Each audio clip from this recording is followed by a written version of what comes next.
Tahimik ang buong palapag ng gusali, isang katahimikang mas mabigat kaysa sa ingay. Sa labas ng salaming pinto ng opisina, nakaupo ang ilang empleyadong tinawag ng sekretarya.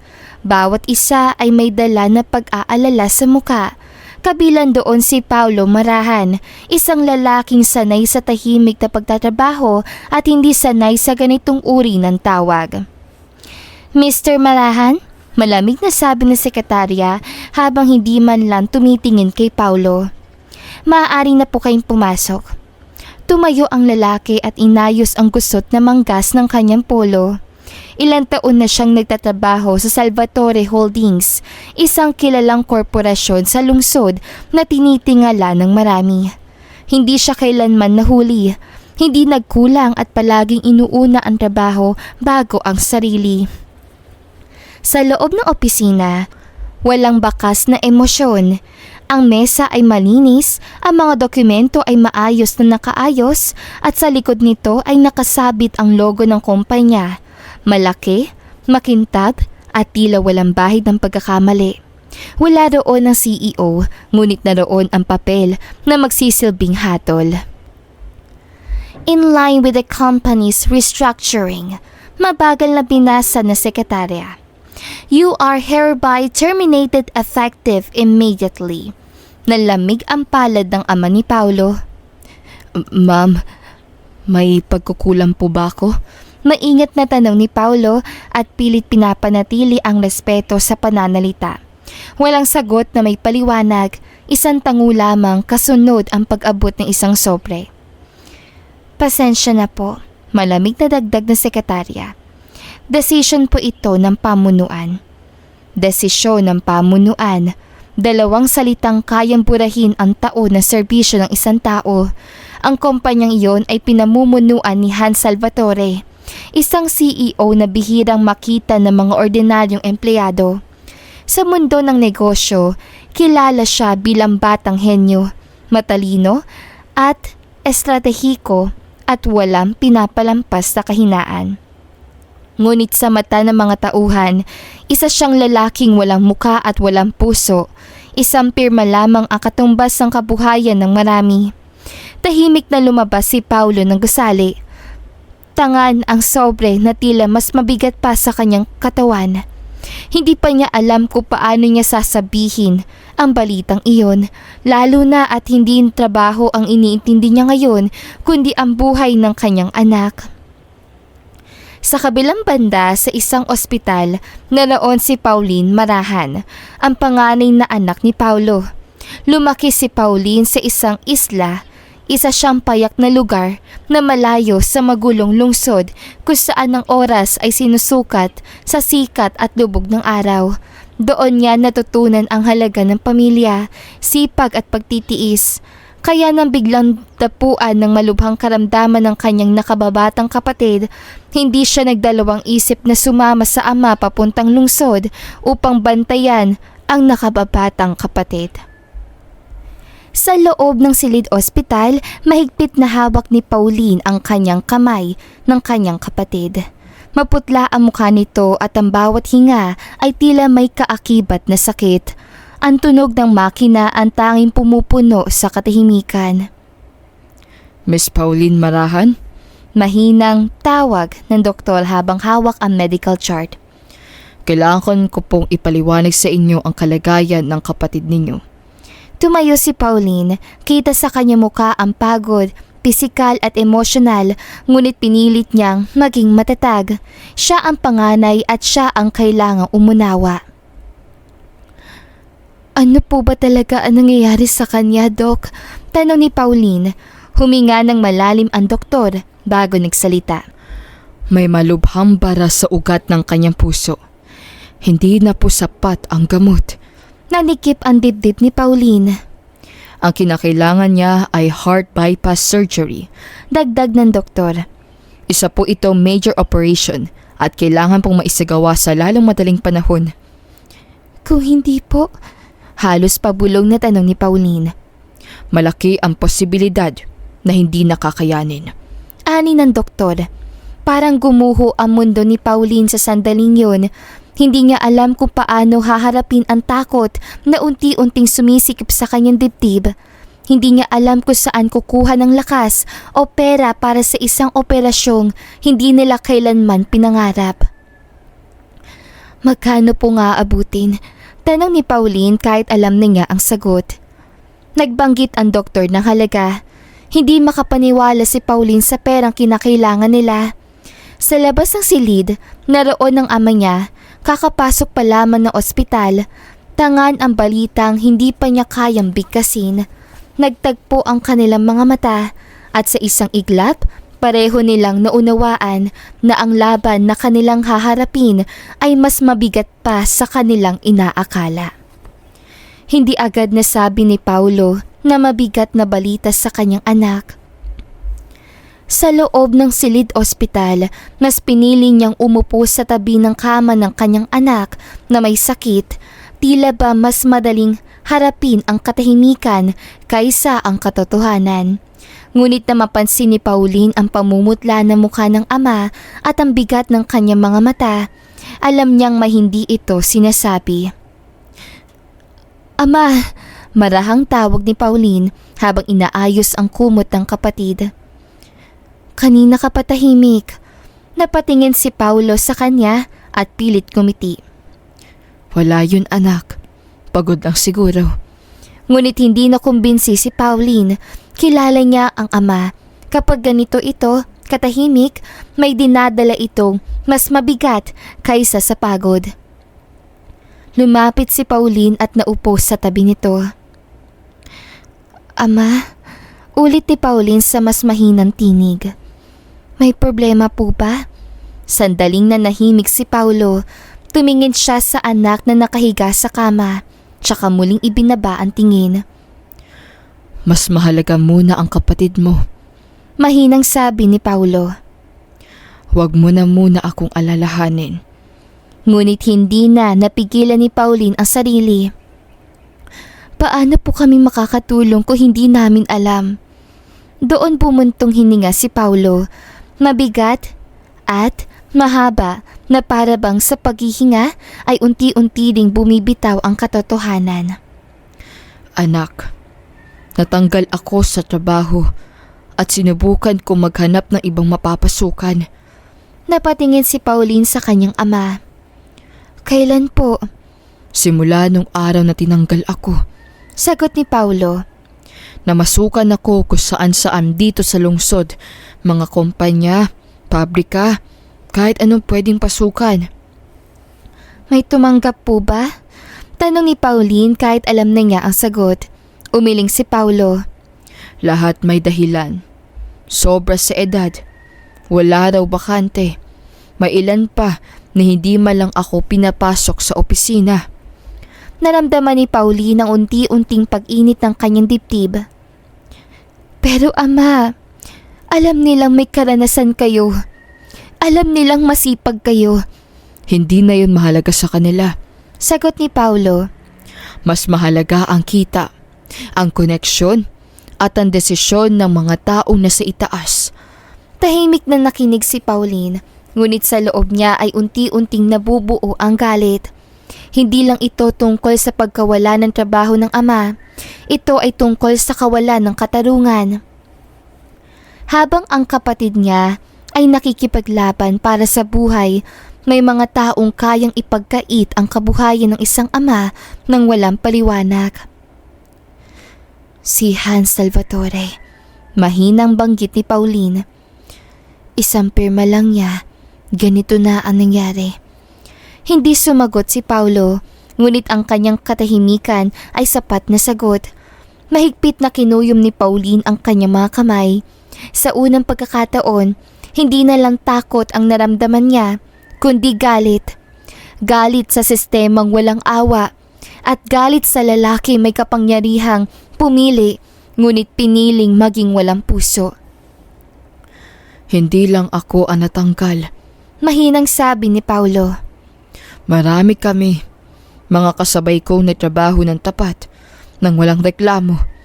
Pero isang araw lang wala na kami. Walang malinaw na dahilan. Nanlaki ang mga mata ni Pauline. Ibig niyo sabihin, hindi lang po kayo? Umiling ang ama. May mga ama ring katulad ko. May mga anak din silang may sakit. May mga pamilyang umaasa sa sahod na iyon. Tahimik na naupo si Pauline. Sa unang pagkakataon, ramdam niya ang bigat ng galit na hindi niya lubos maipaliwanag. Hindi lang pala ito personal na trahedya. Isa pala itong sistemang walang pakialam sa tao. Hindi po ba kayo nagtanong? Nanginginig na tanong ni Pauline. Sinubukan ko. Sagot ni Paulo. Pero tila wala na kaming boses. Isang pirma lang. Tapos na ang lahat. Sa mga sumunod na araw, sinikap na naman ni Paulo na maghanap ng bagong trabaho. Maaga siyang umaalis sa ospital, dala ang lumang folder ng resume at gabi na ako umuuwi. Madalas ay walang dalang balita, kundi pagod at pagkabigo. May mga kumpanyang tumanggap ng aplikasyon, ngunit na marinig ang kanyang edad o ang dahilan ng pagkakatanggal, agad ding nagsasara ang mga pinto. Sa bawat araw na lumilipas, mas lalong nararamdaman ni Pauline ang kawalan ng katarungan. Habang unti-unting nauubos ang ipon nila, ay patuloy na lumalaki ang bayarin sa ospital. Nananatiling tahimik ang kumpanyang nanira sa buhay ng maraming pamilya. Ngunit sa labas ng ospital, sa mga sulok ng lungsod na hindi naabot ng ilaw ng pag-asa, nakikita-kita ang mga lalaking tulad ni Paulo, mga dating empleyadong pare-pareho ang kwento, tinanggal, binaliwala at iniwan. Hanggang kailan tayo mananahimik? Tanong ng isa. Kung hindi tayo kikilos, walang makikinig. Sagot pa ng isa. Sa gitna ng galit at desperasyon, unti-unting nabuo ang isang planong hindi kailanman iisiping tama. Ngunit sa kanilang paningin, ito na lamang ang natitirang paraan. Nagkaisa silang gawing boses ang takot ng taong hindi kailanman nakinig sa kanila.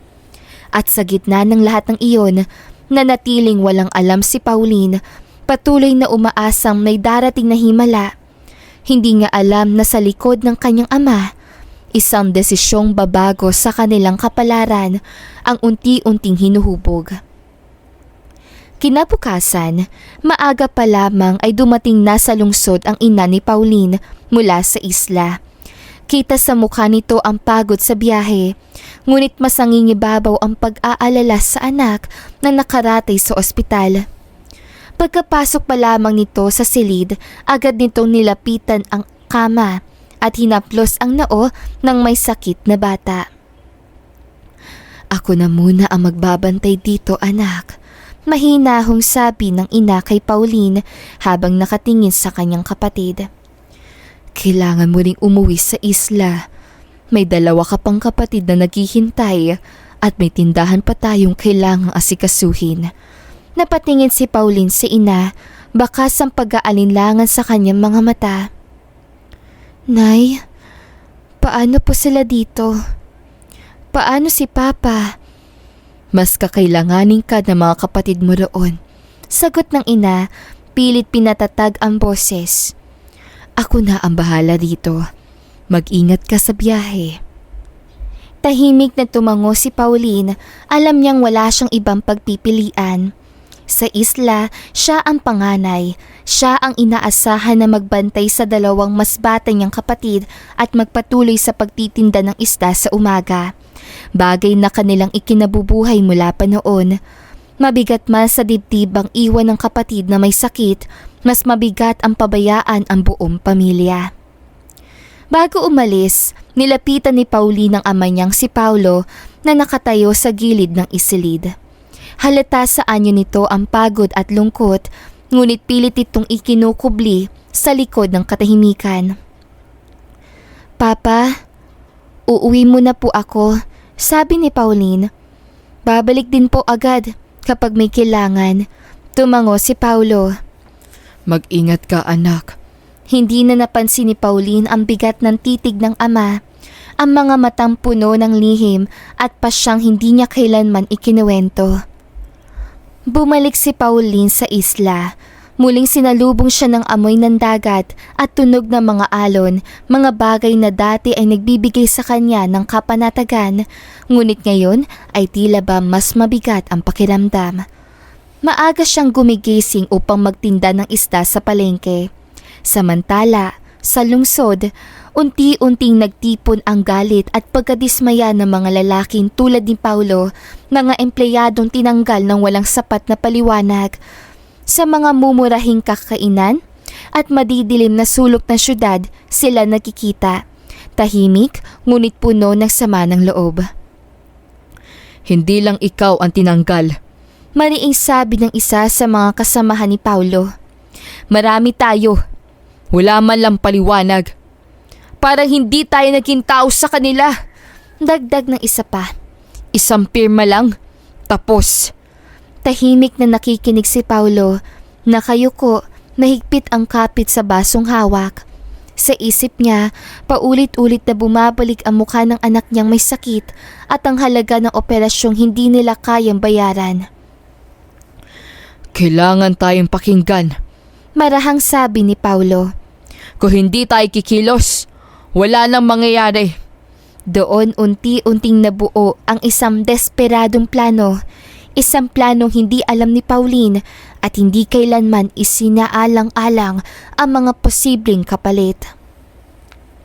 Makalipas ang ilang linggo, sa isang gabing tahimik at tila walang kakaibang mangyayari, matagumpay na naisakatuparan ng 5 lalaki ang kanilang balak. Nakidnap nila ang CEO na si Han Salvatore. Ang lalaking sa mata ng marami ay walang puso at walang pakialam sa buhay ng iba. Habang tinatakpan ang mga mata ni Hans at inilalayo ito mula sa lungsod, nagkaroon ng pagtatalo ang grupo. Sa isla na lang natin siya dalhin. Mungkahi ng isa. Kaunti lang ang tao doon. Umiling si Paulo. Hindi pwede. May mga mangingisda pa rin doon. May makakakita. Saan? Tanong ng isa, halatang balisa. Saglit na nag-isip si Paulo bago sumagot. Sa maliit na isla malapit sa amin. May munting kubo kami roon. Nagkatinginan ang grupo bago dahan-dahan tumango. Alam nilang iyon ang mas ligtas na desisyon. Dinala nila si Hans sa isang maliit at halos di napapansing isla. Napapalibutan ng makakapal na puno at tahimik na dagat. Sa gitna nito, naroon ang isang kubong lumang-luma ngunit matibay pa. Hindi alam ni Hans kung nasaan siya, ngunit naman niya ang lamig ng hangin at ang katahimikang tila mas mabigat pa sa kadena sa kanyang mga kamay. Sa parehong oras, sa mismong isla ng pamilya, marahan, patuloy na ginagampanan ni Pauline ang papel na iniwan sa kanya. Maaga siyang bumabangon, inaasikaso ang mga kapatid at naglalako ng isda sa umaga. Ate, kailan babalik si Mama? Tanong ng bunso habang tinutulungan siya mag-ayos ng lambat. Sa lalong madaling panahon, sagot ni Pauline, pilit ngumiti. Kailangan lang gumaling si bunso natin. Hindi niya alam na habang abala siya sa pagtitinda at pag-aalaga, ang ama niya ay nasa kabilang isla, nakaharap sa lalaking magbabago sa takbo ng kanilang buhay. At hindi rin niya alam na ang katahimikan ng isla ay pansamantala lamang, sapagkat malapit na magtagpo ang kanilang mga mundo sa paraang hindi niya kailanman inasahan. Sa may 3:00 ng hapon, napagpasyahan ni Pauline na tumungo sa kabilang maliit na isla upang kumuha ng mga halamang gamot na kanya ring ibebenta sa pamilihan. Sanay na siyang mag-isa mula pagkabata ay kabisado niya ang bawat liko ng isla, bawat punong maaaring pagkunan ng lunas at bawat yapak sa buhangin. Mayroon din silang munting kubo roon, isang payak na silungan na nagsisilbing pahingahan niya sakaling gabihin sa pangunguha ng gamot. Tahimik ang paligid habang inuuna ni Pauline ang pagkuha ng mga halamang gamot. Maingat niyang pinuputol ang mga dahon at ugat, iniipon sa maliit na bayong na dala niya. Lumipas ang halos 1 oras bago niya napagpasyahang tumigil at magtungo sa kubo upang magpahinga. Ngunit sa daan, may napansin siyang kakaiba. May mga patak ng dugo sa lupa, paunti-unti, tila hila-hila ng kung anong sugatan. Napahinto si Pauline, biglang bumilis ang tibok ng kanyang puso. Bakit may dugo rito? Bulong ni Pauline sa sarili. Dahan-dahan siya naglakad, pilit pinakalma ang sarili kahit ramdam niya ang kaba.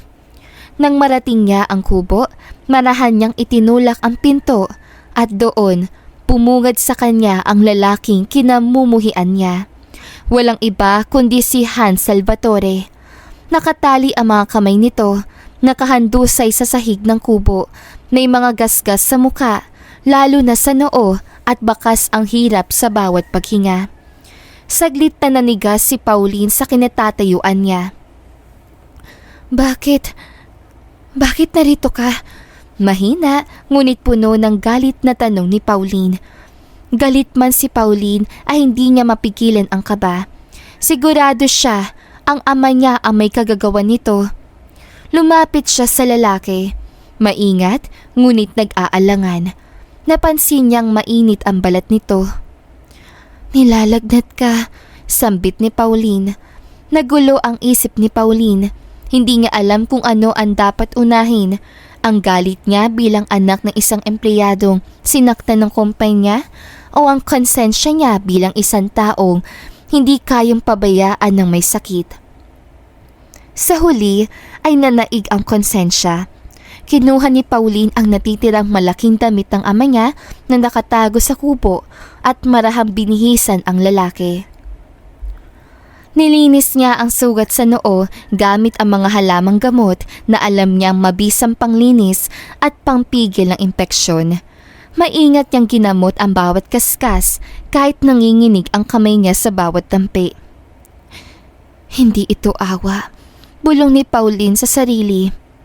Ginagawa ko lang ang tama. Hindi na malaya ni Pauline na dumilim na pala ang paligid.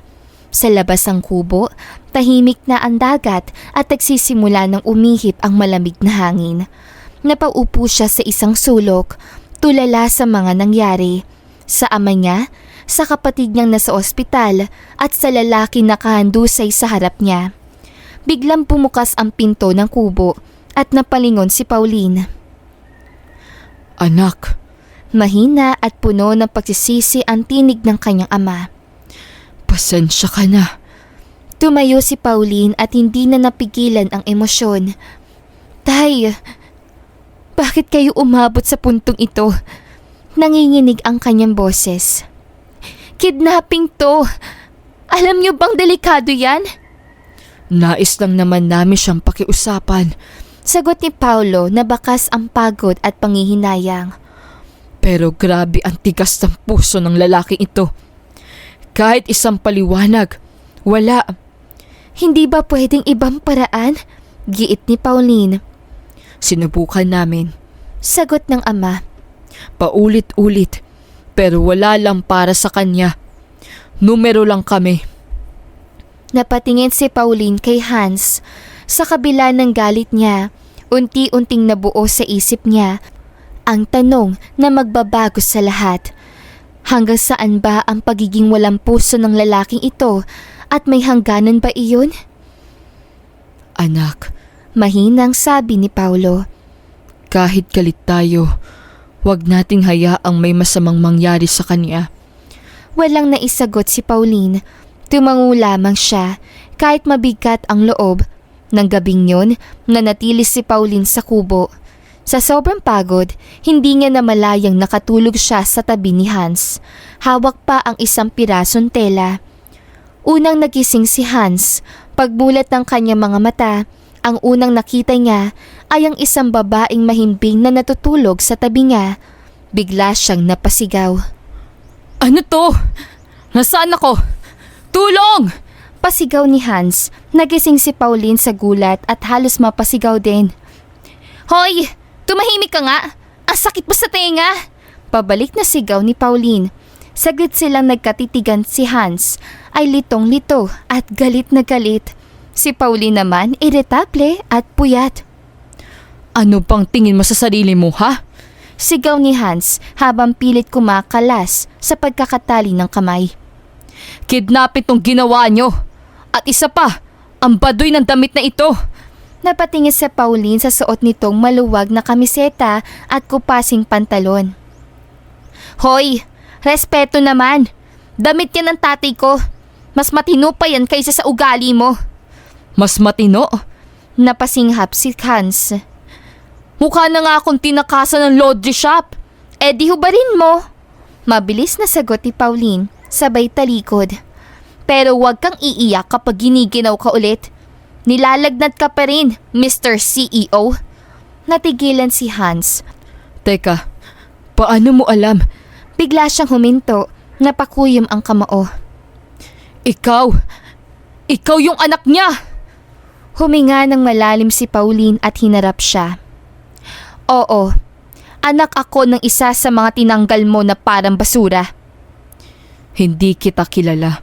Malamig na sagot ni Hans. At hindi rin kita gustong makilala. Balik ni Pauline, sinubukan muling kumawala ni Hans. Pakawalan mo ko. Hindi kayo mananalo rito. Hindi rin kami naghahanap ng panalo. Mariing sagot ni Pauline habang inaayos ang bimpo sa noo niya. Gusto lang naming marinig mo kami. Pero mukhang masanay kang hindi nakikinig. Napatawa si Hans, isang maikling mapait na tawa. Kaya pala, ito ang paraan ninyo? Kidnapin ako at bihisan ng damit pang tatay? Maswerte ka pa, irap ni Pauline. Kung hindi ka nilagnat, baka hinayaan na lang kitang mamatay dyan. Sandaling natahimik ang dalawa. Ang tanging maririnig ay ang huni ng mga insekto at ang hampas ng hangin sa mga dingding ng kubo. Bakit ka natulog sa tabi ko? Biglang tanong ni Hans, seryosong seryoso. Napatigil si Pauline. Ha? Bakit ka natulog sa tabi ko? Diin ni Hans. Hoy, huwag kang assuming. Hindi yan dahil gusto kita. Tumayo siya at tinuro ang sahig. Ako ang nagbantay sa'yo kasi baka bigla kang mamatay. Tapos ako pa ang sisisihin? Biglang kumunot ang noo ni Hans habang sinusubukan tumayo ng tuwid, ngunit bago pa man siya makapagsalita muli, may gumapang sa kanyang paa. Isang malaking tipaklong ang biglang tumalon mula sa sahig papunta sa kanyang tuhod. Sumigaw si Hans na halos mabasag ang katahimikan ng kubo. Ano yan? Patayin mo! Sa sobrang gulat, bigla niyang niyakap si Pauline na mahigpit, parang batang natatakot sa multo. Nalaki ang mga mata ni Pauline. Hoy! Bitawan mo ko! Sigaw ni Pauline habang pilit siyang itinutulak palayo. Tipaklong lang yan. Hindi yan kakain ng CEO. Napailing si Pauline sabay hampas ang kamay nito. Arte mo?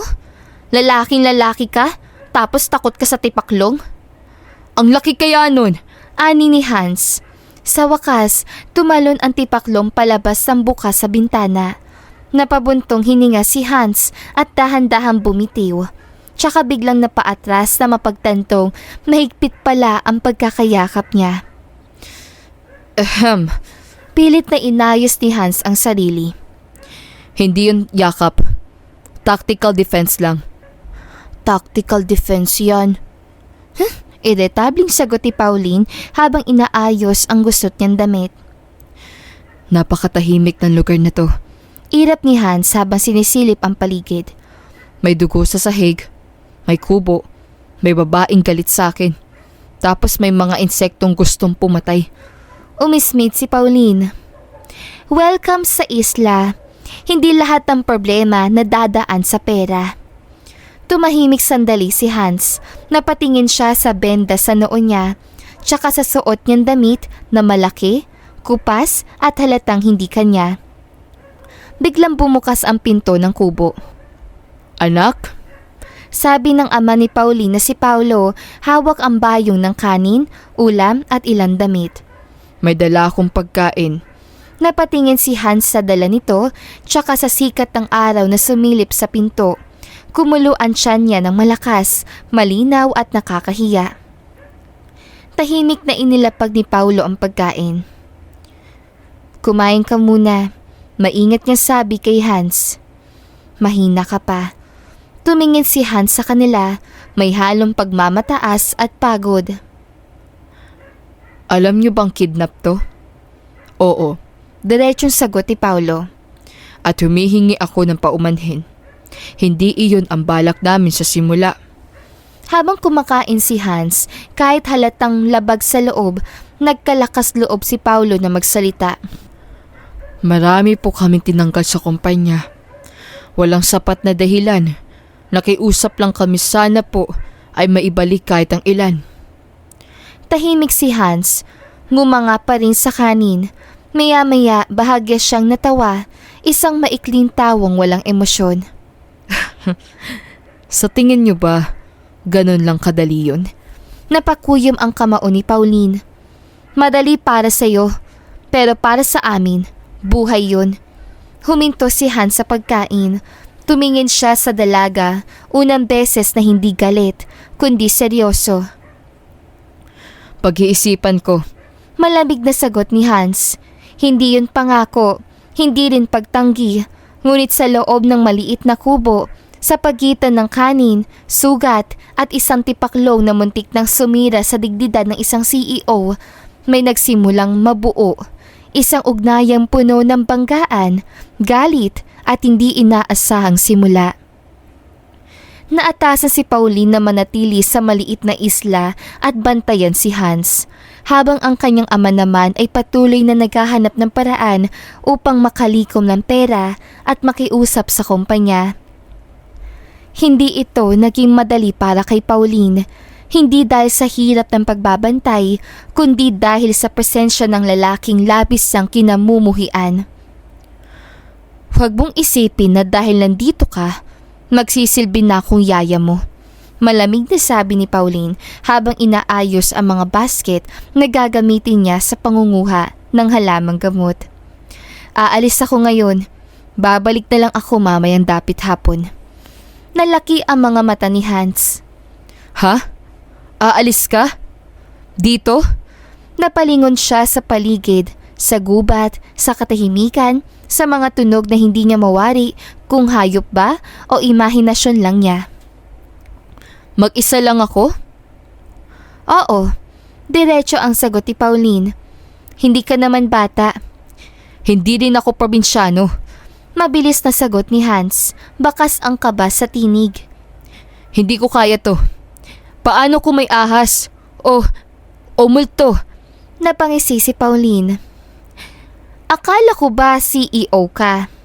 Matapang, walang kinatatakutan. Iba ang boardroom sa gubat. Iritang sagot ni Hans. Pwede ba sumama na lang ako? Huminto si Pauline at tinignan siya ng matalim. Hindi pwede. Kapag may nakita kang tao, tiyak na magsusumbong ka. Hindi ako magsusumbong. Mabilis na sabi ni Hans. Pangako, tikom ang bibig ko. CEO's honor. Hindi ako naniniwala sa honor ng mga CEO. Sagot ni Pauline.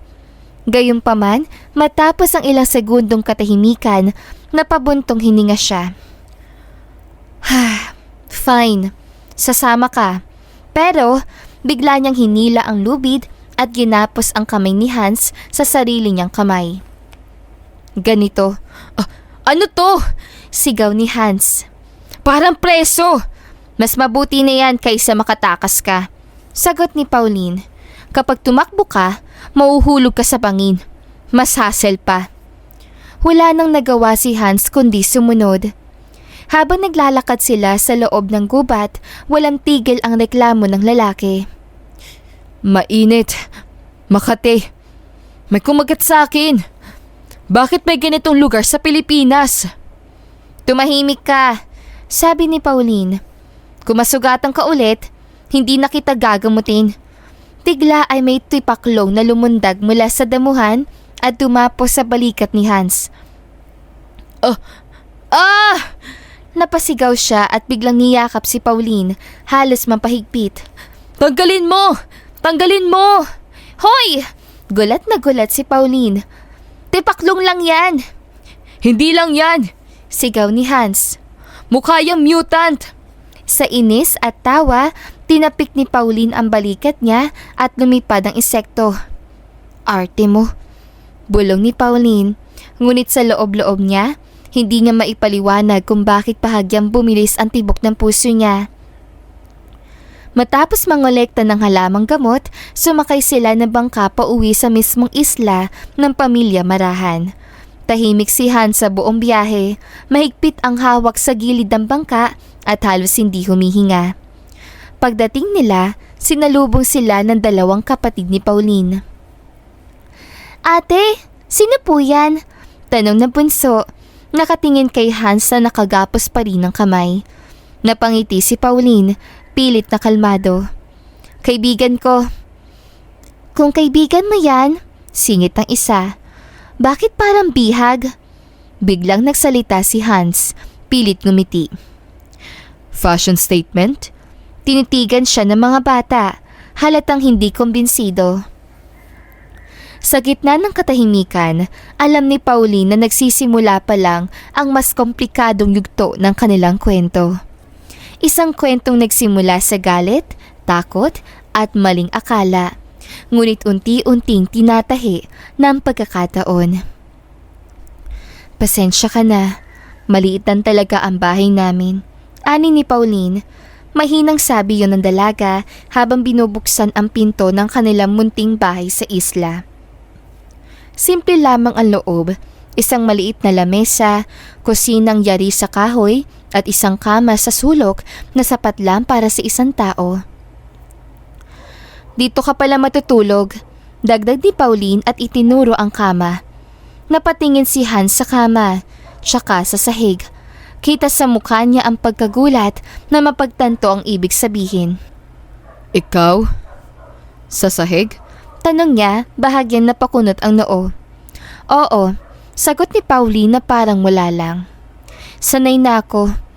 Tahimik na pinagmasdan ni Hans ang dalaga habang inaalis ito ang lupit na nakapulupot sa kanya mga kamay. Hindi niya inaasahan iyon.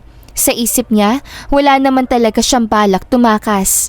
Sa totoo lang, mas gusto niyang manatili.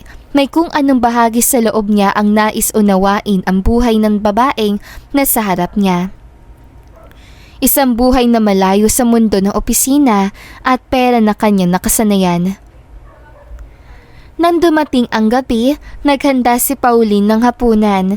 Simpleng ulam lamang at kanin. Ngunit habang kumakain, hindi tumigil si Hans sa pagrereklamo. Mainit, sabi ng lalaki. matigas ang higaan. Dagdag pa. May lamok. Sabay hampas sa hangin. Napabuntong hininga si Pauline. Kung gusto mo, pwede kang bumalik sa opisina mo. Aircon, malambot ang kama, walang lamok. Napahiya si Hans. Hindi ko sinabing Matulog ka na lang. Putol ni Pauline, halatang pagod na rin. Sa kabila ng lahat, pinili niyang maging mahinahon. May konting hiya rin siyang nararamdaman. Hindi dahil sa presensya ng lalaki, kundi dahil sa sitwasyong hindi niya ginusto, ngunit napilitan siyang harapin. Sa madaling araw, nagising si Hans sa kakaibang katahimikan. Wala na si Pauline sa sahig. Umupo siya tsaka tumayo at dahan-dahang nagtungo sa kusina. Doon niya narinig ang tinig na hindi niya inaasahang mahina. Nanginginig at puno ng bigat. Tay, pasensya na po. Maliitan talaga ang nalikom kong pera sa pagtitinda. Ani ni Pauline. Napahinto si Hans sa kinatatayuan niya. Malaki po ba ang kakailanganin? Tanong ni Pauline, pilit pinatatatag ang boses. Sumagot ang ama niya, mabigat at puno ng pag-aalala. Anak, nagiging kritikal na ang kondisyon ng kapatid mo. Kailangan na talaga ng mas malaking halaga. Nang marinig yun, Tila naubos ang lakas si Pauline. Umupo siya sa gilid ng bangko at hindi na napigilan ang luha. Tahimik siyang humagulhol, tinatakpan ang mukha ng mga kamay. Sa likod ng dingding, nanatiling nakatayo si Hans. Hindi siya gumalaw, hindi siya nagsalita, ngunit sa unang pagkakataon, may kung anong mahigpit na humawak sa dibdib niya. Isang pakiramdam na hindi niya kayang sukatin ng pera o kapangyarihan. Ngayon niya lubos na maunawaan kung bakit handang gawin ng ama ni Pauline ang lahat. Kahit ang bagay na labag sa batas at ngayon din niya napagtanto na ang babaeng nasa harap niya ay hindi lamang galit, kundi isa siyang anak, isang kapatid at isang taong handang magsakripisyo ng sarili para sa pamilya. Tahimik siyang bumalik sa loob, ngunit ang mga salitang narinig niya ay hindi na niya kailanman makakalimutan. Pagsapit ng umaga, unti-unting nagising ang isla sa tunog ng alon at huni ng mga ibon. Maaga nang gumalaw si Pauline, tahimik na naghahanda habang tulog pa ang kanyang mga kapatid. Maingat niyang inayos ang mga halamang gamot, pinagsama-sama, tinali at inilagay sa lumang bayong na matagal na niyang ginagamit sa paghahatid. Pagkatapos ihanda ang almusal, ginising niya ang mga kapatid at tinulungang magbihis para sa paaralan. Sanay na siya sa ganitong gawain, parang ina na rin kung kumilos kahit dalaga pa lamang. Sa bawat pagtali niya na sintas, sa bawat paalala na mag-iingat sa daan, dama ang responsibilidad na mas mabigat pa sa kanyang edad. Sa sulok ng bahay, naroon si Hans, tahimik na nakaupo ngunit halatang hindi mapakali. Hindi niya inaasahang makikita ang ganitong klase ng umaga. Walang katulong, walang mamahaling almusal, walang katahimikan ng isang condo unit. Sa halip, naroon ang amoy ng tuyong isda, kahoy na sahig at isang babaeng abalang-abala sa buhay na hindi niya kailanman naranasan. Aalis ka? Tanong ni Hans. Tumigil sandali si Pauline at tumingin sa kanya. Oo, maghahatid ako ng halamang gamot. Tapos magtitinda pa ako ng isda. Sumimangot si Hans. Sasama ako. Hindi pwede. Mabilis na sagot ni Pauline. Manatili ka lang dito. Ayoko may makakita sa'yo. Hindi naman ako magsusumbong. Depensa ng lalaki. Promise. Tumingin si Pauline sa kanya mula ulo hanggang paa.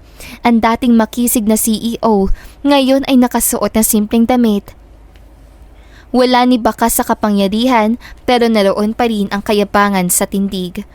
Napabuntong hininga siya. Isa kang istorbo, sambit ni Pauline, pero sa huli napilitan siyang pumayag matapos ang walang katapusang pangungulit.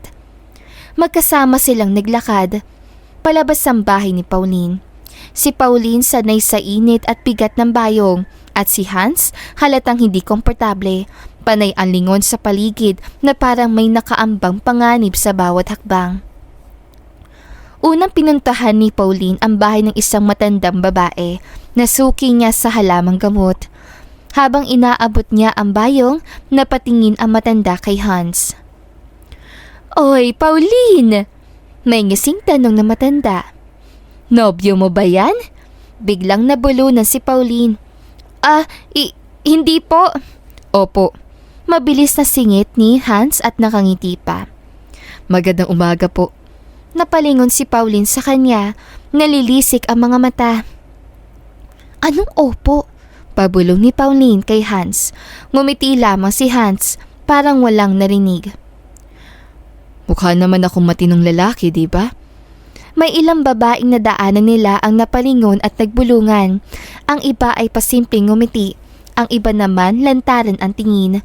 Napansin iyon ni Hans at bahagyang tumuwid ang tindig. Tila bumalik ang dating kumpiyansa. Grabe, bulong ni Pauline. Kahit nakatago ka na, kayabangan mo hindi pa rin nawawala. Natural. Sagot ni Hans. Hindi basta-basta nawawala ang aking karisma. Karisma o kapal na mukha? Balik ni Pauline. Habang nagtitinda si Pauline ng isda sa maliit nilang pwesto, panay ang tanong ng mga tao kung sino ang lalaki. Si Hans naman ay panay ang ngiti. Minsan ay sumasagot pa na para bang sanay siyang nasa sentro ng atensyon. Sa bawat segundo, lalong umiinit ang ulo ni Pauline. Kung gusto mo talagang tumulong, pabulong niya sabi, manahimik ka. Ginagawa ko lang ang best ko. Sagot ni Hans, kunwaring inosente. Ngunit sa gitna ng bangayan, may kung anong unti-unting nagbabago. Sa pagitan ng reklamo at irap, napapansin ni Hans ang sipag ni Pauline kung paano siya makitungo sa mga tao, kung paano niya pinipilit ngumiti kahit halatang pagod. At sa kabila ng galit, may bahagyang pag-aalinlangan din si Pauline, isang tanong na hindi pa niya kayang sagutin. Paano kung ang lalaking kinamumuhian niya ay hindi lang palang isang walang pusong CEO? Habang inaayos si Pauline ang mga istang ilalako, napansin niyang may pamilyar na anyong papalapit mula sa gilid ng isdaan. Si Benjo, yung anak na may-ari ng mas malaking tindahan sa lugar. Matangkad, kayumanggi at may likas sa kumpiyansang dala ng pagiging kilala sa komunidad. Matagal na niyang kilala si Pauline at matagal na rin ang tahimik na paghanga niya rito. Pauline, bati ni Benjo, may ngiting hindi na bago sa dalaga. Ang aga mo ha. Napangiti si Pauline bilang paggalang. Ganito talaga, Benjo. Kailangan maagang kumilos. Lumapit pa si Benjo. Tinulungan niyang buhatin ng isang banyera ng isda. Baka gusto mo namang magpahinga minsan. Libre kita mamayang gabi. Kain tayo sa bayan. Bahagyang napatigil si Pauline. Alam niyang mabuti ang intensyon ni Benjo at alam din niyang may tindihan nito kung tatanggi siya. Bubuka na sana ang kanyang bibig nang biglang may boses na sumingit. Pamilyar, mayapang at hindi man lang nag-abala sa paghingi ng pahintulot. Pasensya na. Sabi ni Hans, sabay lapit at paglapag ng braso sa palikat ni Pauline na para bang natural lang yon. May boyfriend na si Pauline. Nalaki ang mata ni Pauline. Ha? Sabay sulyap kay Hans na tila gustong tapukin ang tingin. Napakunot ang noo ni Benjo. Boyfriend? Ulit niya, halatang nagulat. Hindi ko alam. Oo. Putol ni Hans, nangising pilit pero buo ang loob. Baguhan lang siguro ang balita. Gusto sana magsalita ni Pauline, itama ang lahat, ipaliwanag ang sitwasyon, ngunit sa halip, nanatili siyang tahimik. Hindi nga alam kung bakit, marahil dahil ayaw niyang mapahiya si Benjo o marahil dahil pagod na siyang ipaliwanag ang sarili niya sa lahat. Isa pa, nakita niya sa mga mata ni Benjo ang unti-unting pag-unawa. Ganun ba? Sambit ni Benjo matapos ang ilang segundong katahimikan. Ngumiti siya, ngunit halatang may kirot. Kung ganon, nirerespeto ko. Ingat na lang kayo. Tumango si Pauline. Salamat, Benjo. Umalis ang lalaki nang walang sama ng loob, ngunit ramdam ni Pauline ang bigat na iniwan nito sa hangin. Paglingon niya kay Hans, agad siyang sumabog. Anong problema mo? Pabulong na singhal ni Pauline. Bakit ka nakikialam? Nakibit palikat si Hans. Tinulungan lang kita. Mukhang hindi ka marunong humindi. Hindi mo trabaho yon. Mariing sagot ni Pauline. At higit sa lahat, hindi kita boyfriend. Ngumisi si Hans, may halong biro at kung anong hindi maipaliwanag. Pero hindi mo rin itinanggi. Natigilan si Pauline. Sa isang iglat, hindi niya alam kung galit pa siya, nalilito o mas lalong inis sa sarili dahil may bahagi sa kanya na hindi agad sumalungat. Makinig ka, mariing sabi ni Pauline. Isa kang pansamantalang bisita rito. Huwag kang gagawa ng kwento sa buhay ko. Tumango si Hans, bahagyang nagbago ang tono. Sige, pero hindi ko rin alam kung bakit. Ayoko may ibang lalaking lumalapit sa iyo. Lumingon si Pauline palayo, pilit inaayos ang isda. Hindi niya alam kung alin ang mas nakakainis, ang kayabangan ng lalaking ito o ang katotohanang unti-unti niyang nararamdaman ang presensya nito sa kanyang mundo. Pagkatapos sa mahabang araw ng pagtitinda mula sa paghahatid ng mga halamang gamot hanggang sa pagbabantay sa maliit nilang pwesto sa isdaan, unti-unting bumigat ang katawan ni Pauline. Ramdam niya ang pagod, hindi lamang sa mga paa kundi sa isipan. Ang buong maghapon ay puno ng tanong, iritasyon at mga sandaling pilit niyang binabaliwala. Lalo na ang presensya ng lalaking patuloy na sumusunod sa kanya na para bang bahagi na ng araw-araw niyang mundo. Pagdating nila sa bahay, tahimik na naghanda si Pauline ng hapunan. Ang mga kapatid niya ay abala sa paggawa ng takdang aralin. Habang ang kanilang ina ay wala pa rin, nasa lungsod, patuloy na nagbabantay sa kapatid nilang may sakit. Si Hans, sa kabilang banda, ay nakaupo lamang sa isang sulok, tahimik, kakaiba sa lalaking palaging may reklamo at kayabangan. Napansin iyon ni Pauline. Hindi niya alam kung bakit, pero may kakaiba sa katahimikan ng lalaki, parang may iniipong sasabihin. Hans, basag ni Pauline sa katahimikan habang inaayos ang mga pinggan. Kung may sasabihin ka, sabihin mo na. Huwag mo akong titigan na parang may masamang balak. Bahagyang napangiti si Hans, isang ngiting hindi niya karaniwang ipinapakita. Tumayo siya at lumapit, ngunit nanatili sa tamang distansya para bang ayaw niyang gulatin ang babae. Pauline, Mababa ngunit malinaw ang boses ni Hans. matagal na ako nag-iisip. Napahinto ang babae. Hindi siya tumingin, ngunit ramdam niya ang bigat ng mga salitang kasunod. Kaya kong ibalik sa trabaho ang lahat na natanggal na empleyado. Diretsong sabi ni Hans. Kasama ang ama mo. Biglang humarap si Pauline sa kanya. Ano? Kaya ko ring sagutin ang lahat ng gastusin sa pagpapagamot ng kapatid mo. Dagdag ni Hans nang walang pag-aalinlangan. Hanggang sa gumaling siya. Nalaki ang mga mata ni Pauline. Parang biglang bumilis ang tibok ng puso niya. Halo ng pag-asa at galit. At kapalit? Tanong ni Pauline habang pilit pinapatatag ang tinig. Sandaling tumahimik si Hans, tsaka muling nagsalita, mas mabagal na ngayon. Magpakasal ka sa akin. Ano? Halos mapasigaw ang babae. Baliw ka ba? Sa tingin mo ba nabibili ang tao? Ani ni Pauline. Ito ay isang kasunduan. Mabilis na sagot ni Hans. Bumalik ang formal at CEO na tono. Praktikal. Makikinabang ang pamilya mo at makikinabang din ako. Napatawa si Pauline, isang mapait na tawa. At ano naman ang pakinabang ko sa'yo, ha?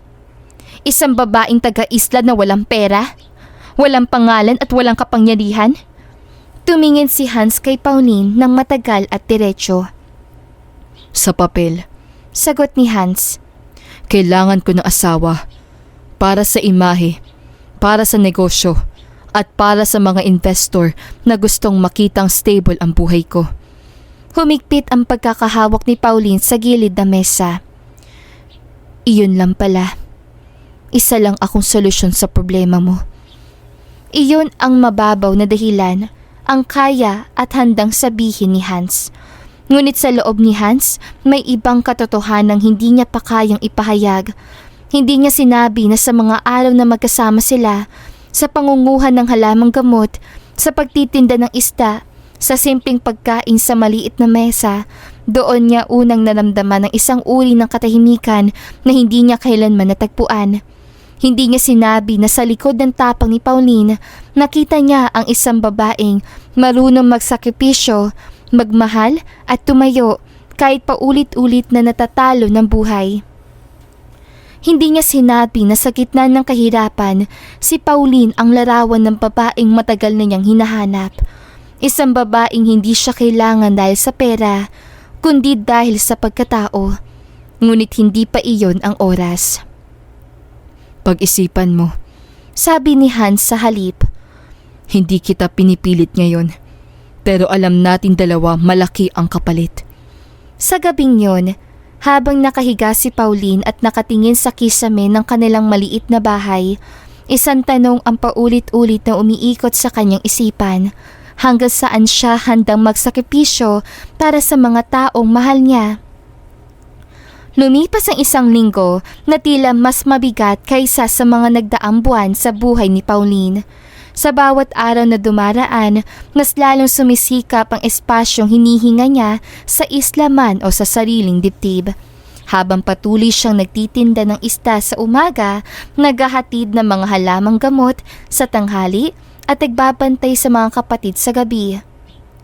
Hindi maiwasan ni Pauline bilangin ang oras na unti-unting kumakain sa kanila. Isang umaga, dumating ang tawag mula sa ospital. Miss Pauline, Mahinang tinig ng doktor sa kabilang linya. ipinapaalala ko lang po na sa Martes na ang schedule ng heart bypass surgery ng kapatid ninyo. Kailangan po naming masigurong handa na ang lahat. Nanatiling tahimik si Pauline matapos ang tawag. Nakaupo siya sa bangkong kahoy sa labas ng bahay, hawak ang telepono habang unti-unting sumisikat ang araw. Martes, isang linggo na lang. Isang linggo para magdesisyon sa bagay na maaaring magbago ng buong buhay niya. Kasabay ng bigat ni iyon, kumalat din ang balita sa radyo ng isla. Patuloy pa ring hinahanap ang CEO ng Salvatore Holdings na si Hans Salvatore. Anunsyo ng tagapagbalita. Naniniwala ang mga otoridad na may kinalaman sa pagdukot. Agad pinatay ni Pauline ang radyo. Hindi niya kailangan marinig pa ang kasunod. Alam niyang bawat oras sa lumilipas ay mas lumalaki ang panganib para sa ama niya, para sa kanilang pamilya at para kay Hans na tahimik lang na namumuhay kasama nila sa isla na parang isang aninong hindi dapat naroon. Sa kabila ng lahat, may isang bagay na mas ayaw harapin ni Pauline kaysa sa ingay ng balita. Ang posibilidad na isipin ng ama niyang napipilitan lang siya. Ayaw niyang maramdaman ng ama niya ang isinakripisyo ng anak ang sarili para lamang maitama ang isang desisyon hindi nito lubos na ginusto. Kung pipiliin niyang tanggapin ang alok ni Hans, gusto niyang magmukhang buo ang pasya. Hindi utang, hindi pamimilit at hindi kapalit ng awa. Kaya ng gabing iyon, habang tahimik ang isla at ang alon ay marahang humahalik sa pampang, nilapitan ni Pauline si Hans na nakaupo sa labas ng kubo at nakatanaw sa dagat. May sasabihin ako, seryosong wika ni Pauline. Napalingon si Hans, kita sa mukha nito ang pagod, hindi lang sa katawan, kundi sa isip. Mukhang mabigat yan. Sagot ni Hans. Pumapayag na ako. Diretsong sinabi ni Pauline. Walang paligoy. Pero may kondisyon. Mabilis sa dagdag ng dalaga. Hindi dapat malaman ng tatay ko. Hindi niya kailangan malaman na dahil sa operasyon, dahil sa kumpanya, dahil sa lahat ng to. Tumayo si Hans. Bakit? Doon niya naramdaman ang bigat na sarili niyang tinig. Kasi ayokong isipin niyang isinuko ko ang sarili ko para sa kanya. Gusto kong isipin niyang pinili ko to. Wika ni Pauline. Sandaling tumahimik ang lalaki. Sa unang pagkakataon, wala siyang naisagot na biro o kayabangan. Ang babaeng kaharap niyang payak, pagod, ngunit matatag, ay higit pa sa dahilan na una niyang inisip. Sa simula, inisip ni Hans sa praktikal lang ang lahat. Isang kasal para tapusin ang iskandalo. Isang kasal para ayusin ang kumpanya. Isang kasal para ipakita sa mundo na may kontrol pa rin siya. Ngunit habang tinitignan niya si Pauline ngayon, malinaw na sa kanya ang katotohanang matagal na niyang iniiwasan. Hindi praktikal ang dahilan kung bakit gusto niyang pakasalan ang babaeng ito. Nakita niya kay Pauline ang isang uri ng lakas na hindi nabibili ng pera. Isang kababaang loob na hindi kailanman naging bahagi ng mundo niya. Isang babaeng handang magtiis, hindi para sa sarili, kundi para sa mga taong mahal niya. Isang gabi, pagod na umuwi si Paulo sa kanilang maliit na bahay sa isla. Bitbit niya ang supot ng ulam at ang pagod na hindi lamang galing sa maghapong paghahanap ng pera, kundi sa bigat ng mga nangyari nitong mga nakaraang araw. Ngunit sa pagkakataong iyon, kakaiba ang ningning sa kanyang mga mata. Pauline, Tawag niya agad pagkapasok. may magandang balita ako. Napahinto si Pauline sa paghuhugas ng pinggan. Dahan-dahan siyang humarap sa ama, tila takot na umasa, ngunit umaasang mali ang kaba sa dibdib niya. Tinawagan ako kanina. Patuloy ni Paulo. Pinababalik na raw ako sa kumpanya. Pasok na ulit ako sa trabaho.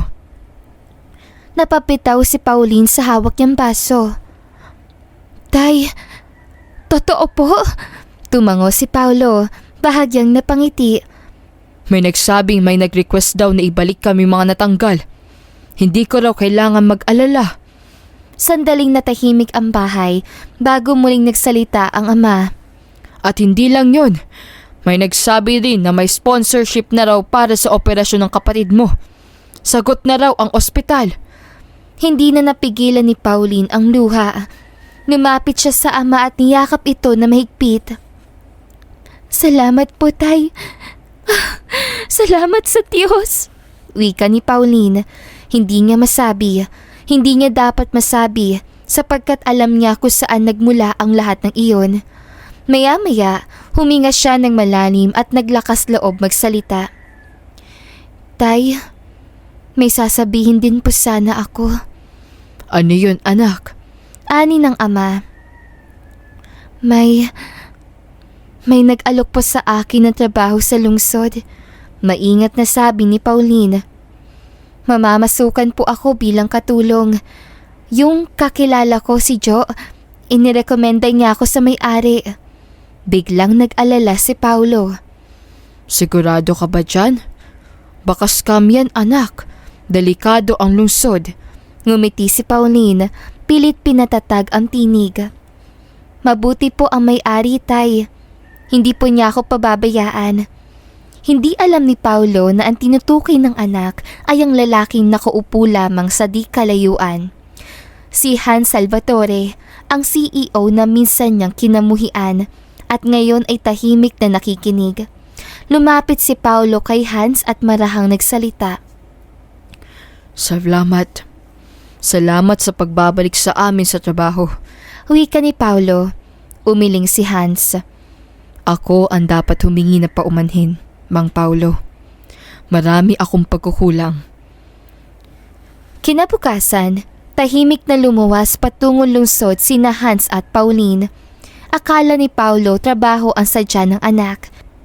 Hindi niya alam na ang tunay na dahilan ng pag-alis si Pauline ay mas mabigat, mas masalimuot at mas personal kaysa sa inaakala niya. Habang umaandar ang sasakyan, nakasandal si Pauline sa bintana. Tahimik niyang pinagmamastan ang dagat na unti-unting napapalitan ng mahabang gusali. Kumikislap na ilaw at ingay ng lungsod. Sa loob ng isang linggo, paulit-ulit niyang tinanong ang sarili kung tama ba ang desisyong gagawin niya, kung hanggang saan siya handang magsakripisyo para sa pamilya. Hindi mo na kailangan mag-alala. Biglang sabi ni Hans na bumasag sa katahimikan. Ipinaalam ko na sa kumpanya na pansamantala ako nagbabakasyon. Bahagyang napalingon si Pauline. Bakasyon? Tanong niya, pilit nang initian ang lalaki. Hindi naman pwedeng magwala ako ng walang paliwanag. Sagot ni Hans, kalmado ang tinig. Ayokong may maghinala agad. Hindi na sumagot si Pauline. Sa isip niya, napakadaling sabihin ng lalaki ang mga bagay ni iyon para kay Hans.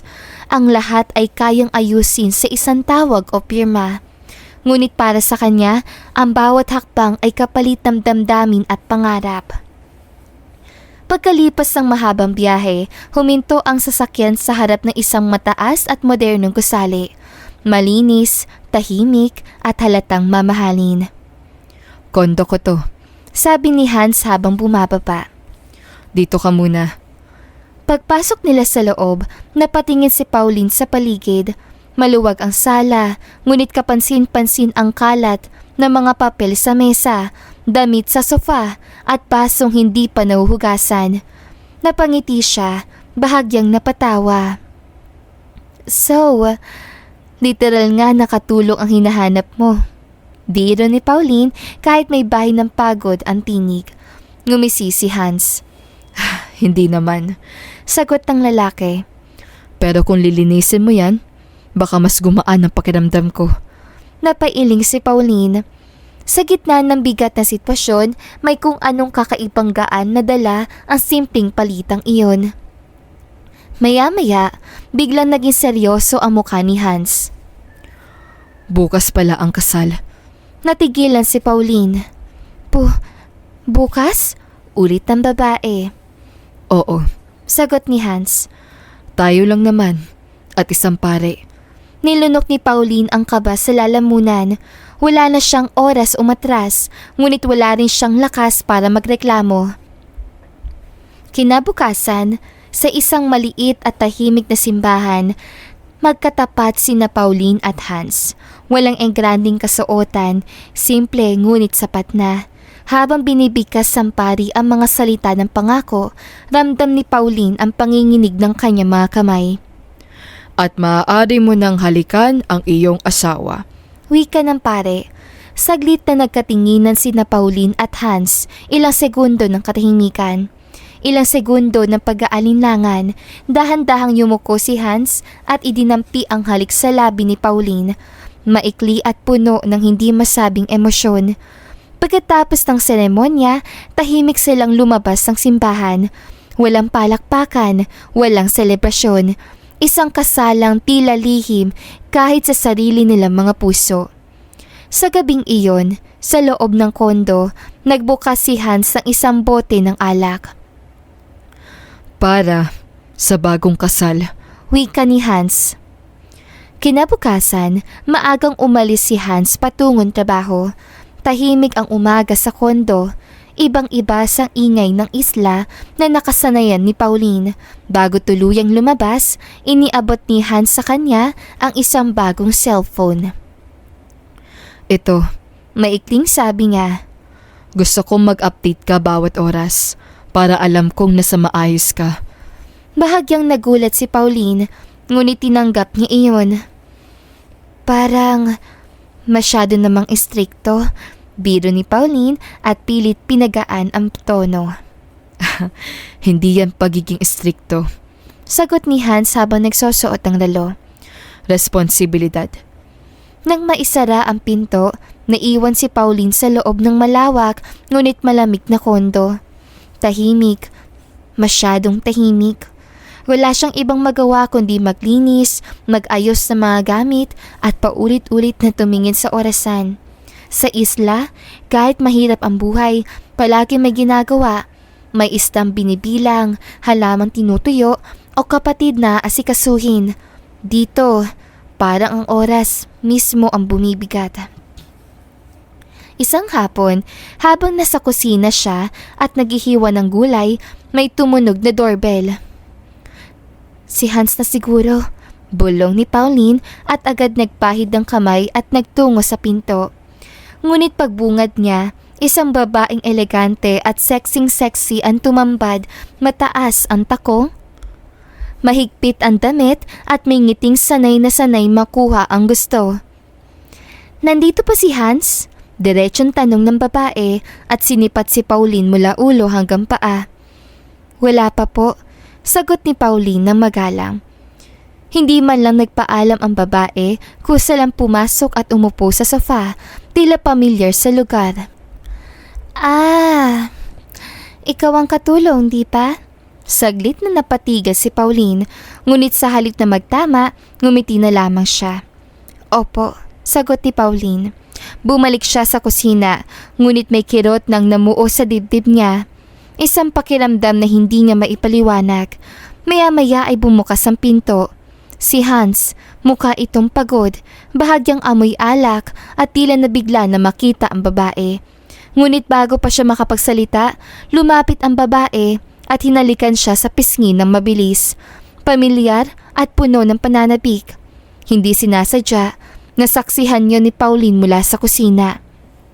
Hindi siya umiyak, hindi rin siya nagalit. Sa halip, parang may tahimik na bahagi ng puso niya ang dahan-dahang nabasag.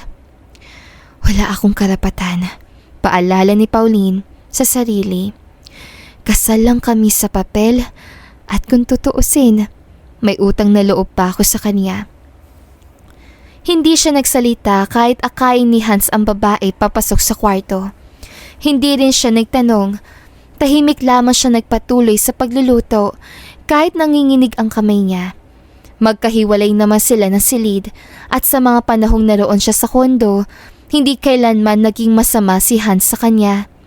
Ibinigay nito ang seguridad, tirahan, pagkain at katiyakang ligtas ang pamilya ni Pauline. Kaya iyon na lamang ang pinanghawakan ni Pauline. Ngunit sa bawat gabi, habang nakahiga siya sa maliit na kama, sa kabilang silid, may isang katotohanang hindi niya matakasan.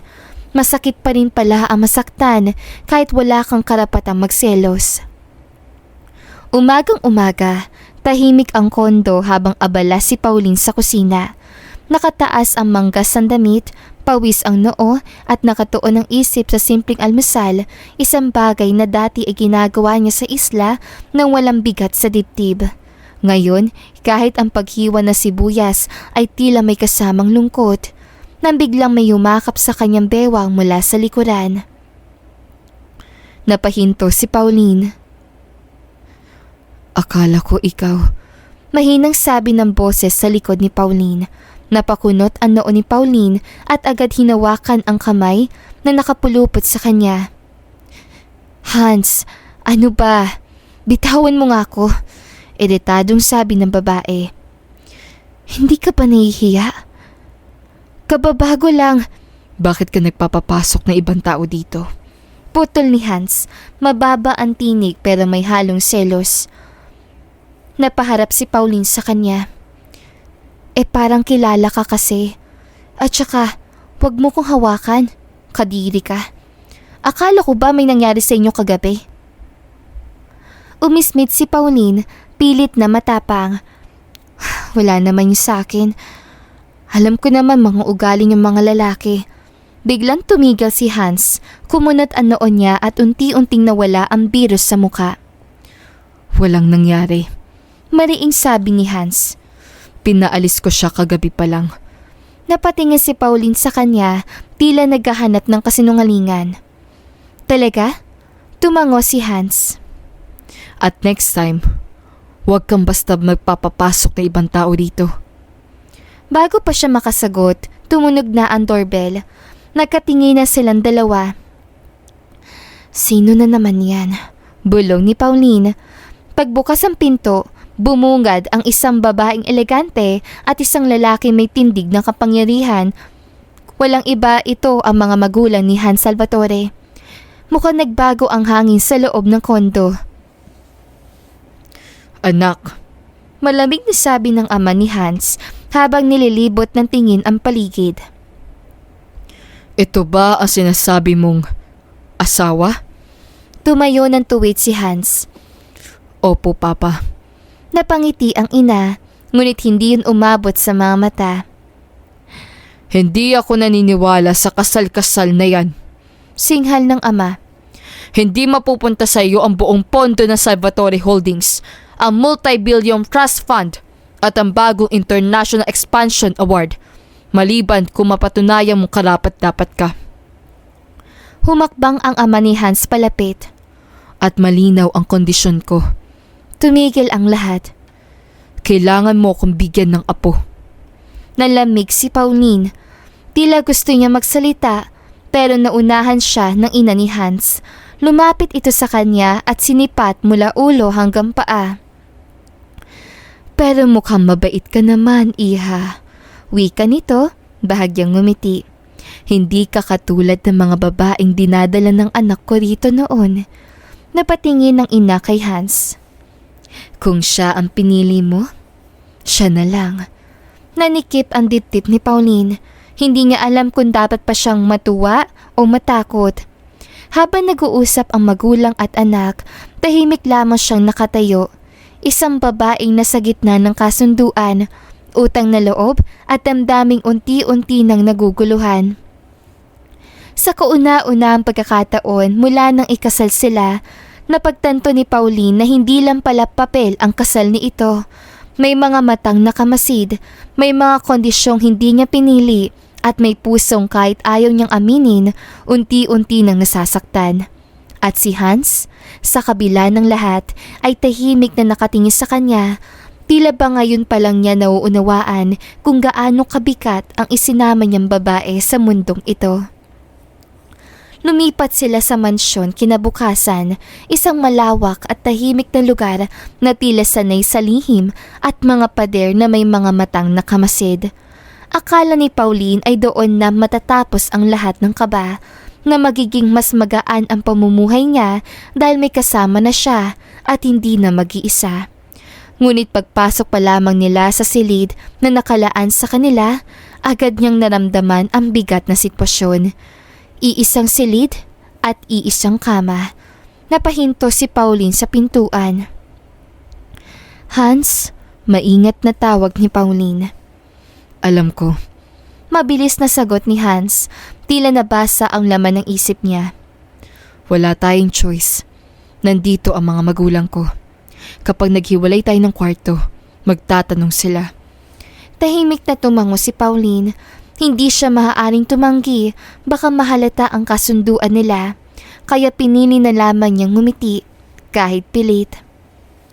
Sa oras ng pagtulog, tahimik na inilapag ni Hans ang dalawang unan sa gitna ng kama. Parang guhit na naghahati sa dalawang mundo. Para malinaw, Sabi ni Hans, seryoso. huwag mo subukan tumawid. Ha? At ikaw pa ang may ganang magsabi niyan, wika ni Pauline. Humiga sila sa magkabilang gilid, magkatalikod. Tahimik lang sila. Tanging tunog ng orasan at hangin sa lapas ang maririnig. Pilit ipinikit ni Pauline ang mga mata, ngunit kising ang isip niya.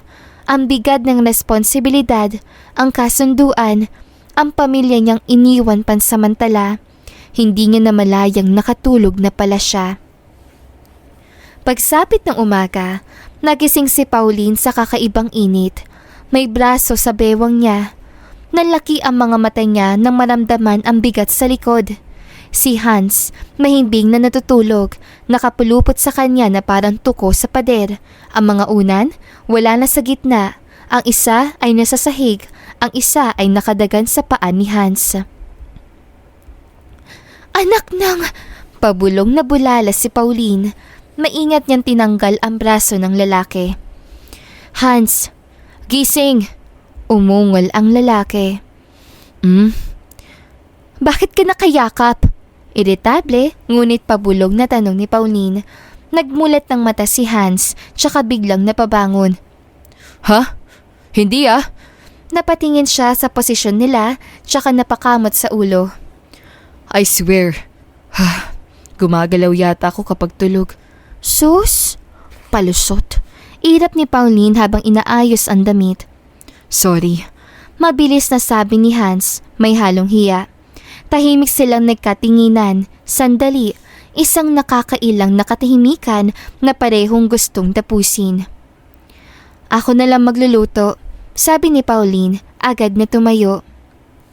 Isang gabi, sa loob ng mansyon ng mga Salvatore, nagtipon-tipon ang pamilya para sa isang hapunang matagal nang ipinipilit ng ina ni Hans. Maliwanag ang ilaw na dining hall, puno ng halakhakan at pilit na saya. Ngunit kapwa, may bahagyang paninikip sa dibdib sina Hans at Pauline. Pareho nilang alam na hindi lamang pagkain ang pakay ng gabing iyon. Masarap ang luto, sabi ng ina ni Hans habang nakangiting tinitignan si Pauline. Mukhang nag-a-adjust ka na talaga bilang asawa. Ngumiti si Pauline, maayos at magalang, kahit may kaba sa dibdib. Salamat po, mahinahon niyang sagot. Sa dulo ng mesa, lihim na nakipagtinginan ang ina ni Hans sa katulong, tsaka marahan tumango. Walang nakapansin sa sandaling iyon. Walang ingay, walang senyales, maliban sa bahagyang paghalo ng likido sa iniinom na mag-asawa. Pagkaraan ng hapunan, unti-unting humupa ang usapan. Isa-isang nagpaalam ang mga bisita hanggang sa iwanang mag-isa sina Hans at Pauline sa kanilang silid. Tahimik ang mansyon, tanging tunog ng orasan at marahang yabag ng mga paa ang maririnig. Habang naghahanda na silang matulog, biglang nakaramdam si Pauline ng kakaibang init sa katawan, parang may dumadaling na init mula sa dibdib pababa. Napahinto siya at napahawak sa gilid ng kama. Pauline, Napansin agad ni Hans ang pagbabago sa kilos niya. ayos ka lang ba? Hindi ko alam. Mahina niyang sagot. Parang ang init ang pakiramdam ko. Si Hans man ay may nararamdamang hindi rin niya maipaliwanag. Parang bumibilis ang tibok ng puso. Parang mas malinaw ang bawat galaw at bawat tingin. Napalunok siya, pilit pinapanatili ang distansya. Nagkatingin na sila, isang sulyap na mas matagal kaysa karaniwan. Sa katahimikan ng silid, tila mas lumakas ang bawat hinga. Ang dating kasunduan, ang mga hangganang matagal nilang pinanghawakan ay tila unti-unting natatabunan ng emosyon at kalituhan. Baka pagod lang. Sabi ni Hans, pilit kalmado ang boses, ngunit hindi niya maiwasan ang tingin kay Pauline. Tumayo si Pauline, tila hahanap ng hangin, ngunit sa pagliko niya ay muntik niyang matisod. Agad siyang inalalayan ni Hans. Sa sandaling yon, nagkalapit sila, masyadong malapit para balewalain ang tensyon. Saglit silang napatigil, walang nagsalita at walang umatras. Dahan-dahang inangat ni Hans ang kamay, tila nagtatanong kung maaari. Hindi umatras si Pauline, sa halip, pumikit siya. Isang tahimik na pahintulot, isang sandaling pagbitaw. Ang halik na sumunod ay hindi marahas, hindi rin biglaan. Ito ay mabagal, puno ng kalituhan at damdaming matagal ng ikinukubli. Isang halik na nagsilbing tanong at sagot sa parehong sandali. Kinabukasan, unti-unting nagising si Pauline sa liwanag ng umaga. Ramdam niya ang pagod sa katawan, lalo na sa balakang, at doon lamang bumalik ang buong alaala na nangyari. Napaupo siya sa gilid ng kama, pinipigilan ang luha, halo ng gulat, hiya at takot sa hindi niya inaasahan. Tahimik na lumapit si Hans at umupo sa tabi niya. Wala na ang yabang sa mukha ni Hans, tanging pag-aalala. Pauline, Mahinahon na sabi ni Hans. hindi kita pababayaan. Napatingin ang babae sa kanya. Sigurado ka? Mahinang tanong ni Pauline. Hindi galit, kundi takot. Tumango si Hans. Ano man ang mangyari, pagkatapos ito, pananagutan ko. Hindi na nagsalita si Pauline, ngunit sa katahimikang yon, may isang bagay na malinaw ang gabing yon. Iyon ay nagbago ang lahat. Hindi lamang ang kanilang kasunduan, kundi ang direksyon ng buhay nilang dalawa. Lance, mag-ingat ka anak. Mahinang bili ni Pauline habang inaayos ang maliit na sombrero ng batang lalaki. Apo ko, mag-iingat ka ha? Dagdag ni Paulo at bahagyang yumuko upang halikan ang noo ng bata. 1 taon na si Lance Marahan Salvatore at hanggang ngayon ay hindi pa rin lubusang makapaniwala si Pauline na ang batang karga niya ay bunga ng isang planong hindi niya kailanman ginusto. Isang planong nagsimula sa galit, desperasyon at takot mawalan ng pamilya. 1 taon na rin ang lumipas mula nang tuluyang magbago ang takbo ng kanilang mga buhay. Minsan ang lahat ay nagsimula lamang bilang oplan na kidnapin ang walang pusong boss. Isang desperadong hakbang ng ama niyang si Paulo at ng mga kapwa nitong empleyadong pinutulan ng kabuhayan. Layunin lamang nilang pakinggan sila. Pilitin ang lalaki may kapangyarihang tumulong, ngunit sa halip na si Hans Salvatore ang mabihag, si Pauline ang nabihag ng damdaming hindi niya inaasahan. Sa simula, galit lamang ang naroon. Galit sa lalaking walang pakialam sa empleyado.